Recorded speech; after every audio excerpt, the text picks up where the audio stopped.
작은 태양처럼 찬란하게 빛나는 이라고 하는 아름다운 뜻을 가진 삼손은 하나님을 경외하는 경건한 부모인 마노아 부부의 돌봄을 받으며 어린 시절을 보내게 됩니다. 마노아 부부는 삼손이 태어나기 전부터 여호와의 사자에게 우리가 이 아이를 어떻게 기르며 우리가 그에게 어떻게 행하면 됩니까? 라고 질문하며 하나님의 뜻대로, 하나님이 주신 이 아이를 하나님의 뜻대로 양육하기를 원하였습니다. 삼손의 탄생 비밀을 소개한 사사기 13장은 다음과 같은 말씀으로 마무리가 되었지요. 이런 말씀입니다. 그 여인이 아들을 낳음에 그의 이름을 삼손이라 하니라. 그 아이가 자라매 여호와께서 그에게 복을 주시더니 소라와 에스다올 사이 마하네단에서 여호와의 영이 그를 움직이기 시작하셨더라 라고 말씀하고 있습니다. 여호와의 영이 삼손을 움직이기 시작하셨다. 아주 의미심장한 표현으로 사사기 13장이 마무리가 되었는데, 그 다음 장인 사사기 14장이 시작되자마자 우리는 적지 않은 실망을 안겨다 주는 표현을 곧바로 발견할 수가 있습니다. 사사기 14장 1절과 2절의 말씀을 보면 이렇습니다. 삼손이 딥나에 내려가서 거기서 블레셋 사람들의 딸들 중에서 한 여자를 보고 올라와서 자기 부모에게 말하여 이르되 내가 딥나에서 블레셋 사람의 딸들 중에서 한 여자를 보았사오니 이제 그를 맞이하여 내 아내로 삼게 하소서 하매라고 말씀하고 있습니다. 우리는 드디어 역사의 첫 무대 위에 올라선 삼손이 블레셋 적군의 심장부인 딥나로 내려갔을 때 우리는 기대하기를 하나님이 그에게 주신 초능력적인 초인적인 그 힘으로 블레셋을 단번에 무찌를 뿐만 아니라 40년 동안이나 억압받고 있는 자기 백성들을 구원해내는 멋진 활약을 보여줄 것으로 우리는 기대하였는데, 여러분, 이 사사기 14장 1절 2절에 나오는 말씀을 통해 우리는 적지 않은 실망을 하게 됩니다.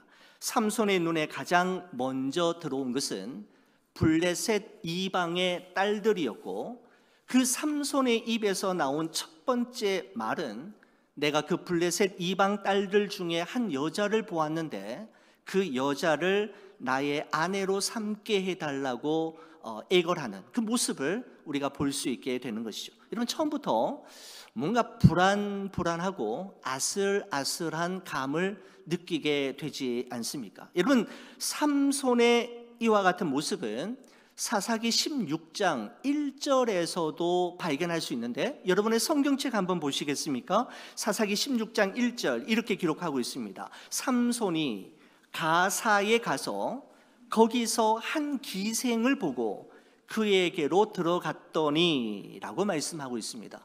이번에도 여자입니다. 그것도 기생을 보고 그의 집에 들어갔다라고 말씀하고 있습니다. 우리말 개정 성경에는 점잖하게 기생이라고 표현되어 있지만 세번역 성경이나 영어 성경에서는 노골적으로 창녀라고 이야기하고 있습니다. 바로 가사에 내려가서 창녀를 보고 창녀의 집에 들어갔노라고 이야기하고 있는 것이죠.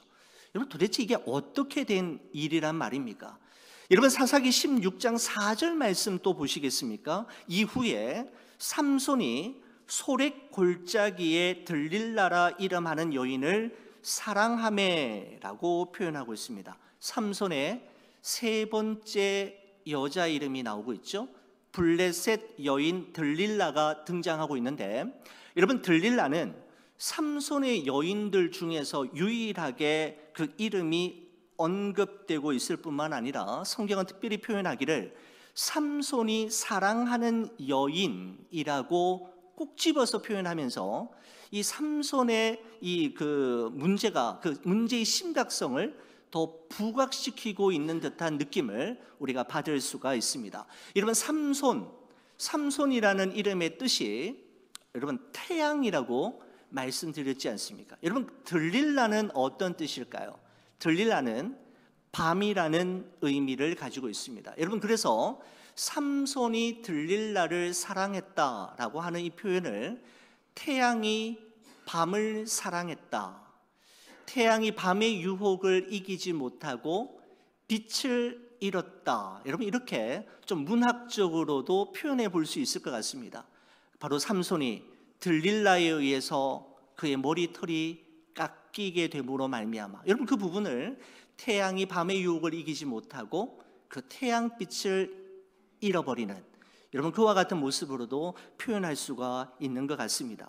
그렇습니다. 삼손은 딥나에 가든지 가사에 가든지 소렉의 골짜기에 가든지 가는 곳마다 여자가 있었고 여자를 찾아다니는 것을 볼 수가 있는 것이죠. 성경은 이와 같은 모습을 독자들에게 소개하면서 삼손이 아주 유능하고 하나님으로부터 특별한 능력과 은사를 받은 사사였지만 그에게는 아주 위험하고 치명적인 크리티컬한 약점이 있었음을 우리에게 말씀해 주고 있는 것이죠. 이 약점, 이 치명적인 아킬레스건을 극복하느냐 아니면 그게 얽매이느냐에 따라 삼손의 운명은 결정되는 그 갈림길에 서 있었던 것입니다. 여러분 그렇습니다. 사람은 많은 것을 보고 많은 것을 듣는 것 같지만 실제로는 자기가 정말 관심 있는 것만 보고 자기가 관심 있는 것만 주로 이야기하는 경향이 있습니다. 여러분 그래서 그 사람이 무슨 말을 하는지를 가만히 들여다보면 그 사람이 무슨 생각을 하며 사는 사람인지, 그리고 그 사람이 어떤 사람인지 우리는 대충 파악할 수가 있게 되는 것이죠.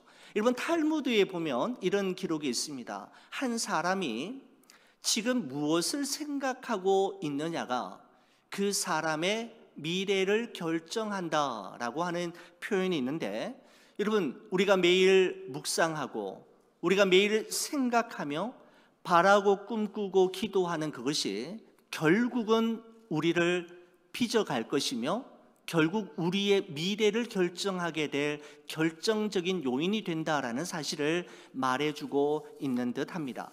여러분 사사 이 삼손의 일생 가운데 가장 극적인 사건을 다루고 있는 부분이 바로 여러분 사사기 16장인데 사사기 16장 4절의 말씀을 다시 한번 보면서 한 걸음 더 들어가 보도록 하겠습니다. 16장 4절입니다. 이후에 삼손이 소렉 골짜기에 들릴라라 이름하는 여인을 사랑하매라고 되어 있습니다. 이후에라고 하는 표현이 나오지요. 여러분 이후에라고 하는 말은 4절 바로 앞에 있는 1절에서 3절까지에 기록된 사건을 이야기하는데, 여러분 이런 내용입니다. 바로 삼손이 블레셋 가사라고 하는 도시에 가서 기생의 집에 들어갔을 때 바로 그때 있었던 일이 바로 이야기하는 것인데, 여러분 삼손이 가사에 떴다라고 하는 정보가 입수되자 블레셋 사람들은 소동하기 시작했고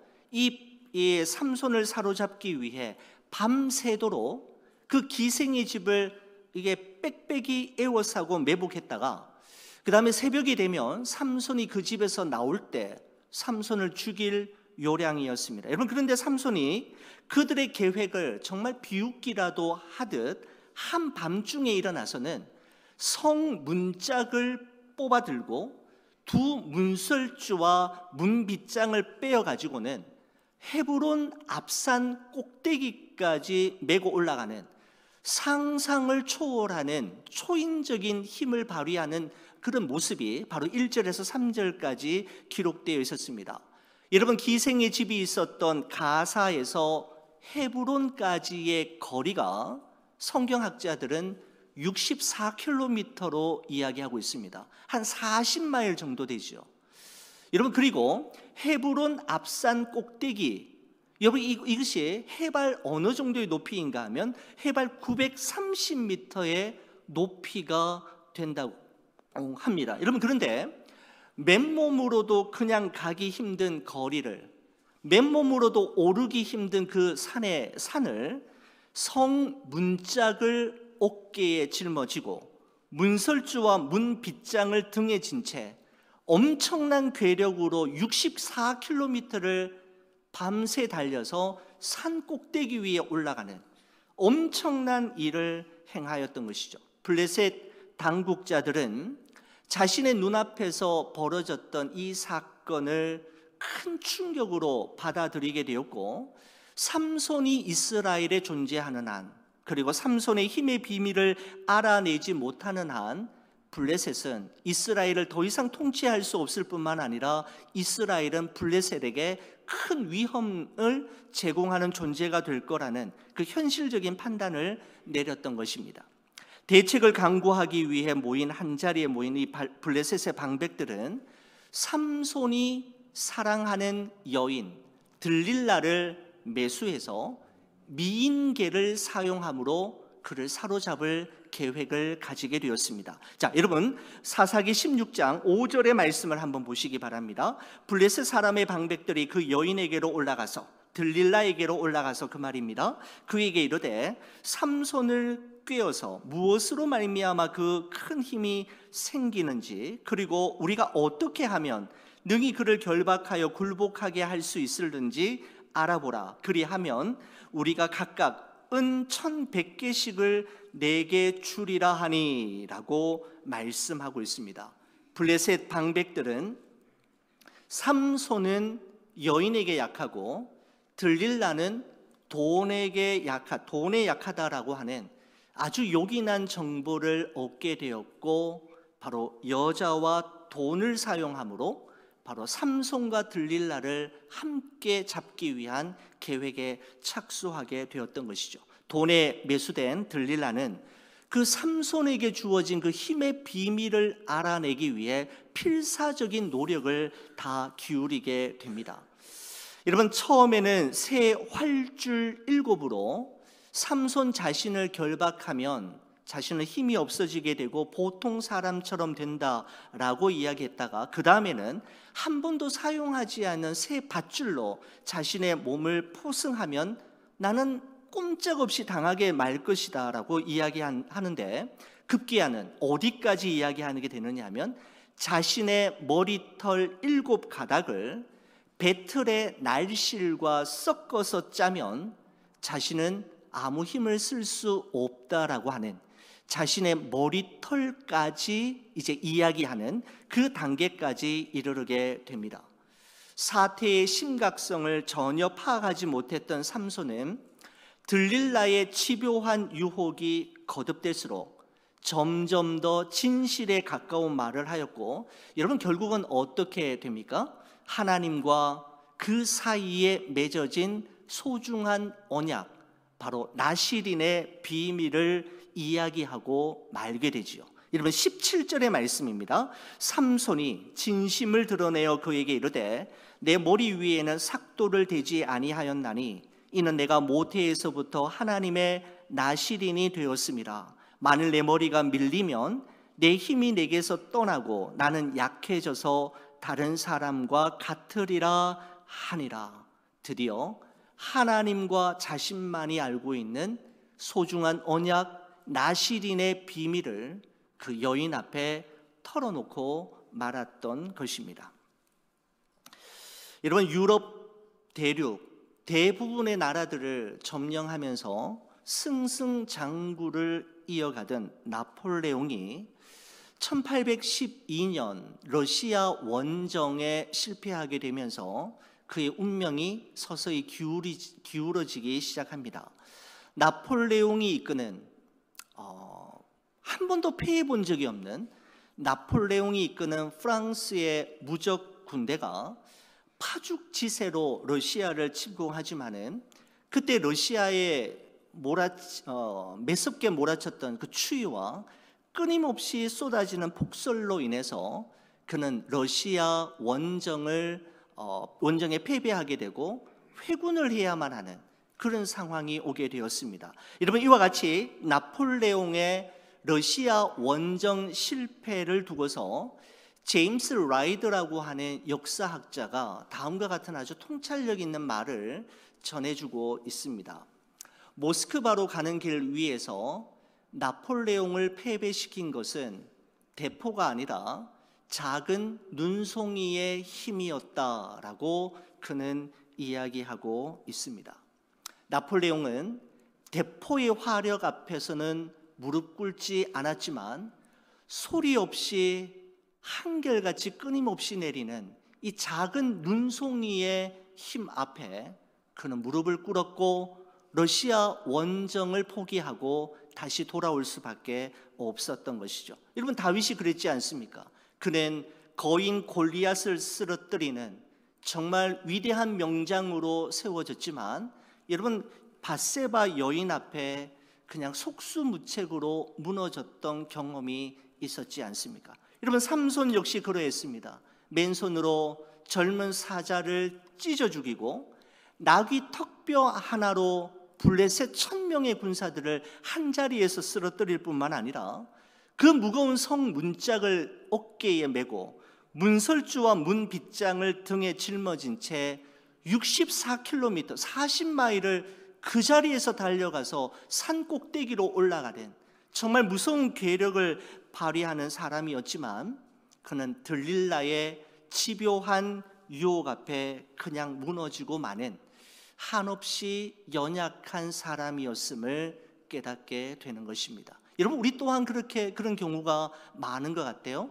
외부적으로 우리에게 임하는 대포 같은 파괴력 있는 시험과 시련 앞에서는 우리가 막아내고 견뎌내고 우리 자신을 지켜내지만 끊임없이 우리를 유혹하고 넘어뜨리는 작은 눈송이와 같은 유혹 앞에 우리가 속수무책으로 넘어진 적은 없는지 한번 돌아볼 필요가 있는 것 같습니다. 여러분, 1953년 에베레스트 산을 세계 최초로 정복했던 에드문드 힐러리가 이런 말을 했습니다.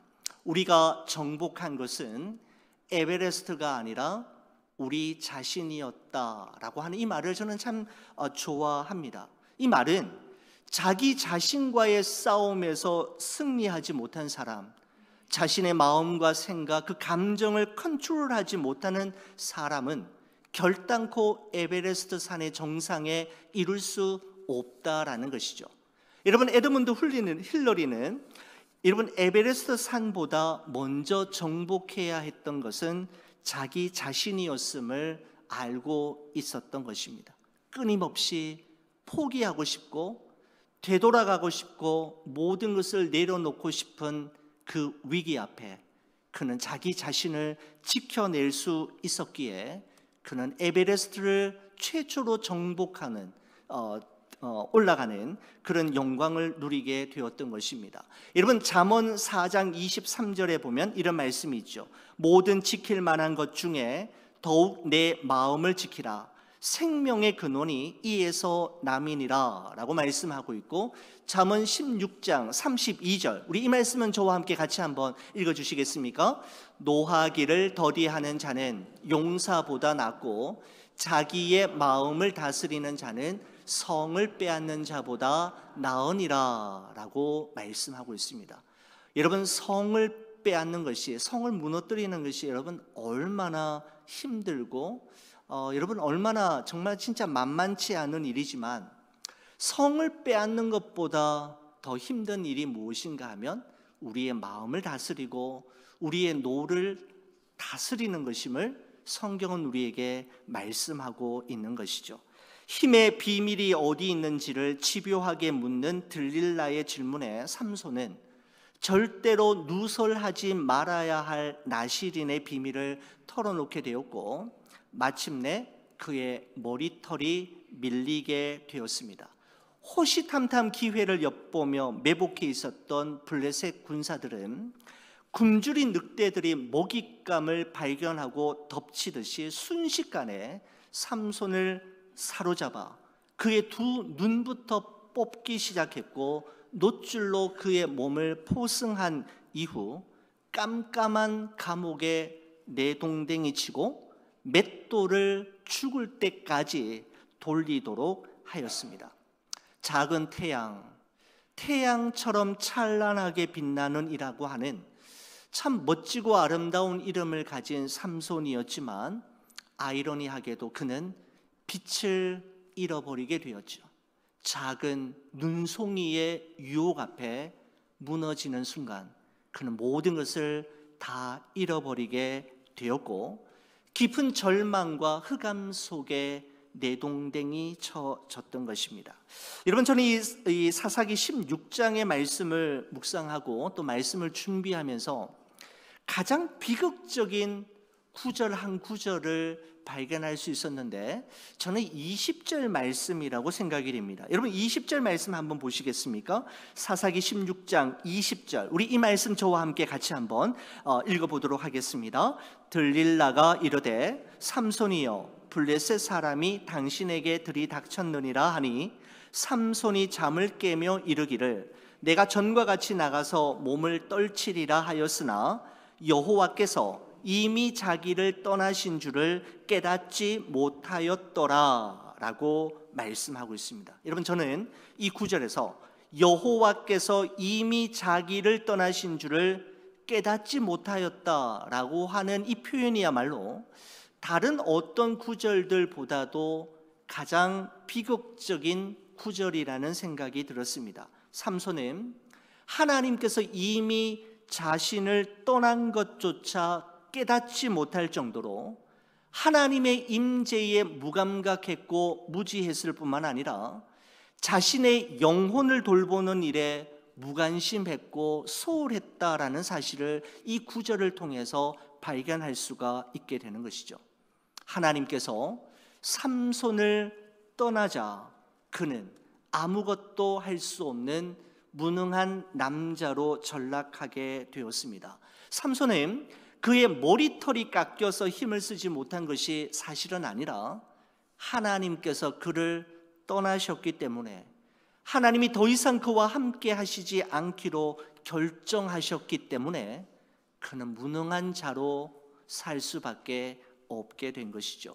이 말씀을 묵상하면서 요한복음 15장 5절에 예수님께서 하셨던 말씀이 기억이 났습니다. 우리 이 말씀 저와 함께 같이 한번 읽어보겠습니다. 나는 포도나무요 너희는 가지라. 그가 내 안에 내가 그 안에 거하면 사람이 열매를 많이 맺나니 나를 떠나서는 너희가 아무것도 할 수 없음이라. 그렇습니다. 나를 떠나서는, 예수님과 분리되어서는, 예수님이 없으면 너희가 아무것도 할 수 없다라고 하신 이 예수님의 말씀이 생각이 난 것이죠. 여러분, 이런 말이 있습니다. 뛰는 놈 위에 나는 놈이 있고 나는 놈 위에 붙어 다니는 놈이 있다. 여러분, 이런 말이 있습니다. 여러분, 붙어 다니는 놈 정말 대단한 놈이죠. 대단한 놈입니다.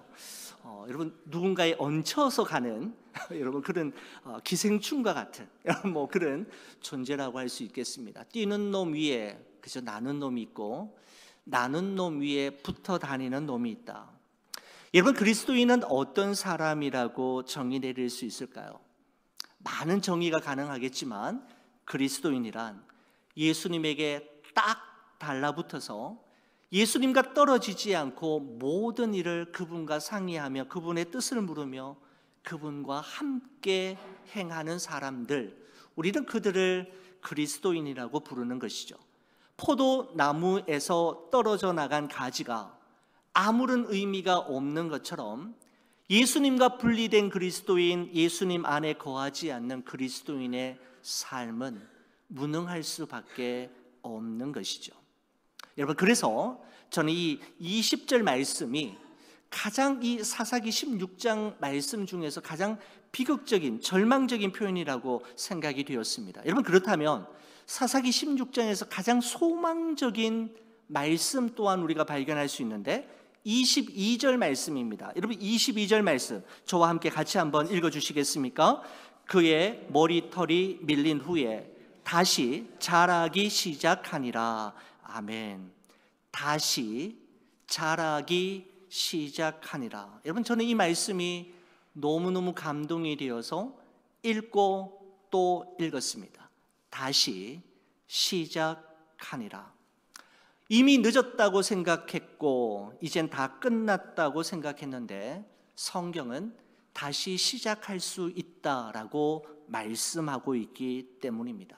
다시 자라기 시작하니라 라는 말씀을 통해 다시 기회를 주시고 또다시 일어설 수 있도록 힘을 주시는 하나님의 은혜가 바로 삼손의 머리 위에 조용히 은밀하게 여전히 한결같이 임하고 있음을 보여주고 있는 것이죠. 여러분, 다시 시작하니라, 저는 이것이 바로 은혜라고 생각이 됩니다. 은혜란 다시 시작하게 하는 하나님의 거룩한 능력이지요.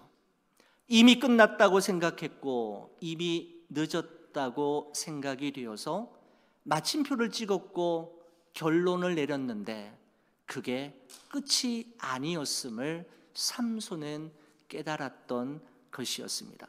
여러분, 삼손의 머리카락이 다시 자라기 시작했다라고 하는 이 말은 머리카락에 담긴 마법의 힘이 조금씩 회복되고 있었다라고 하는 것을 이야기하는 것이 아니라 하나님은 그가 넘어졌음에도 불구하고 그가 실패했음에도 불구하고 하나님은 그를 포기하지 않았고 여전히 주목하고 계셨으며 그를 붙들고 계셨음을 의미하는 아주 중요한 말씀임에 분명합니다. 사랑하는 우리 교우 여러분, 우리 마음대로 내 삶의, 내 인생의 마침표와 결론을 찍지 말고 내리지 마시기 바랍니다. 하나님 앞에 엎드려 그분의 은혜를 간절히 구한다면 다시 시작할 수 있기 때문입니다. 다시 시작하게 하시는 하나님의 능력, 우리를 포기하지 않으시고 우리를 놓치지 않으시고 끝까지 붙들어 주시는 하나님의 손길이 있음을 여러분 꼭 기억하실 수 있기를 바랍니다. 여러분, 삼손은 두 눈이 뽑힌 채 다곤 신전의 구름대처럼 모여든 블레셋의 방백들과 백성들 앞에서 제주를 부리는 곰처럼 구경거리가 되었는데 삼손은 바로 그때 그 자리에서 그의 생애 가장 간절한 기도를 하나님 앞에 올리게 됩니다. 힘이 있었을 때, 무엇인가 다 할 수 있다고 생각되었을 때 그는 이런 기도를 하나님 앞에 올린 적이 없었습니다. 그러나 나에게 더 이상 희망을 찾을 수 없었고 나는 끝이다라고 생각이 되었을 때 그는 하나님 앞에 생애 가장 간절한 기도를 올렸지요. 하나님, 한 번만 나를 더 생각해 주십시오. 간절히 구하오니 이번만 나를 강하게 하사 나의 두 눈을 뽑은 저 블레셋 사람들에게 원수를 갚을 수 있도록 기회를 주옵소서라고 기도했습니다. 여러분, 지금까지 삼손은 자기 눈에 보이는 대로, 자기 눈에 보이는 것이 좋은 대로 안목의 정욕을 쫓아 살았지만 그는 자신의 육신의 두 눈이 뽑히고 나서야 비로소 영적인 시력, 영적인 눈을 소유하게 되었던 것입니다.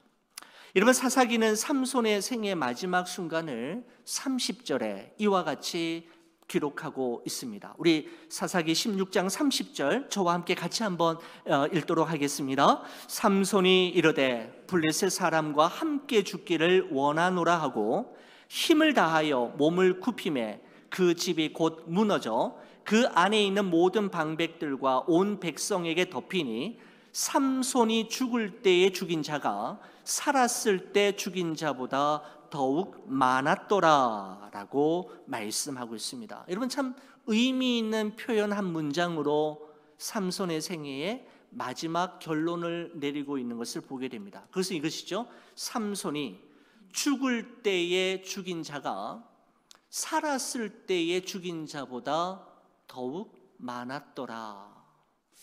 이런 정말 아무리 생각해 보아도 참 우리에게 주는 교훈이 분명히 있는 것 같습니다. 여러분, 이 말씀은 삼손이 아니라 하나님이 하셨음을 말하는 것이고, 이 말씀은 또한 우리에게 내가 죽어야 비로소 하나님의 뜻이 이루어지고 하나님이 주시는 열매가 맺혀지게 됨을 말씀하는 표현입니다. 내 생각, 내 고집, 내 아집, 내가 해보겠다라고 하는 그 모든 것들이 있을 때가 아니라 그 모든 것들이 깨어져야 마침내 하나님의 뜻이 이루어지고 열매를 맺게 됨을 말씀하는 것이죠. 이 말씀을 묵상하면서 예수님 말씀이 생각났습니다. 요한복음 12장 24절에 보면 예수님 이렇게 말씀하셨지요. 같이 한번 읽겠습니다. 내가 진실로 진실로 너희에게 이르노니 한 알의 밀이 땅에 떨어져 죽지 아니하면 한 알 그대로 있고 죽으면 많은 열매를 맺느니라. 아멘. 여러분, 결을 같이 하고 있지 않습니까? 한 알의 밀이 땅에 떨어져 죽어야 많은 열매를 맺게 된다라고 말씀하셨는데, 예수님께서는 이 말씀의 의미가 정확하게 무엇인지를 십자가 위에서 보여주셨습니다. 성자 예수님께서 성부 하나님의 뜻을 온전히 이루는 방법은 십자가의 죽으심을 통해서 가능했던 것이죠. 십자가의 죽으심을 통해 여러분과 저의 과거와 현재와 미래의 모든 죄와 허물은 사하심을 받게 되었고, 예수 그리스도의 그 부활을 통해 우리는 영원한 생명을 얻게 되었으며 천국의 여호와의 집에 영원히 거하게 되는 축복의 자리로 이동하게 되었던 것입니다. 하늘의 밀이 땅에 떨어져 죽어야만, 바로 예수님께서 사셨던 그 삶을 우리도 본받을 때 그와 같은 일이 일어나게 된다라는 것이죠. 여러분, 그렇다면 우리는 어떻게 살아야 합니까? 사도 바울은 이 삼손의 이야기와 예수님의 말씀과 또 자신의 성령의 감동하심을 따라 받은 영감을 통해 갈라디아서 2장 20절에 우리에게 이와 같이 이야기하고 있습니다. 같이 한번 읽어보시죠. 내가 그리스도와 함께 십자가에 못 박혔나니 그런즉 이제는 내가 사는 것이 아니요 오직 내 안에 그리스도께서 사시는 것이라. 이제 내가 육체 가운데 사는 것은 나를 사랑하사 나를 위하여 자기 자신을 버리신 하나님의 아들을 믿는 믿음 안에서 사는 것이라. 아멘. 그렇습니다. 나의 육신의 정욕과 안목의 정욕과 이생의 자랑을 끊임없이 십자가에 못 박고 나를 위하여 자기 자신을 버리신 하나님의 아들을 믿는 믿음 안에서 살아갈 때 나는 죽고 예수 그리스도가 선명하게 드러나는 그러한 삶을 살아낼 수가 있게 되는 것이죠. 사랑하는 우리 교회 여러분, 예수님의 십자가의 사랑을 깊이 묵상하는 사순절 기간을 보내고 있습니다. 여러분과 저의 삶 속에 성령님의 도우심으로 자기를 부인하고 자신을 비우며 자신을 낮추며 자신의 욕심과 아집과 고집을 끊임없이 십자가에 못 박는 훈련과 연단을 통하여 나를 통하여 내 안에 계신 예수 그리스도께서 높임을 받으시고 여러분과 제가 죽어짐으로 말미암아 많은 열매를 맺게 되는 여러분 2023년에 고난주간과 부활주일이 되기를 주의 이름으로 간절히 축원을 드립니다.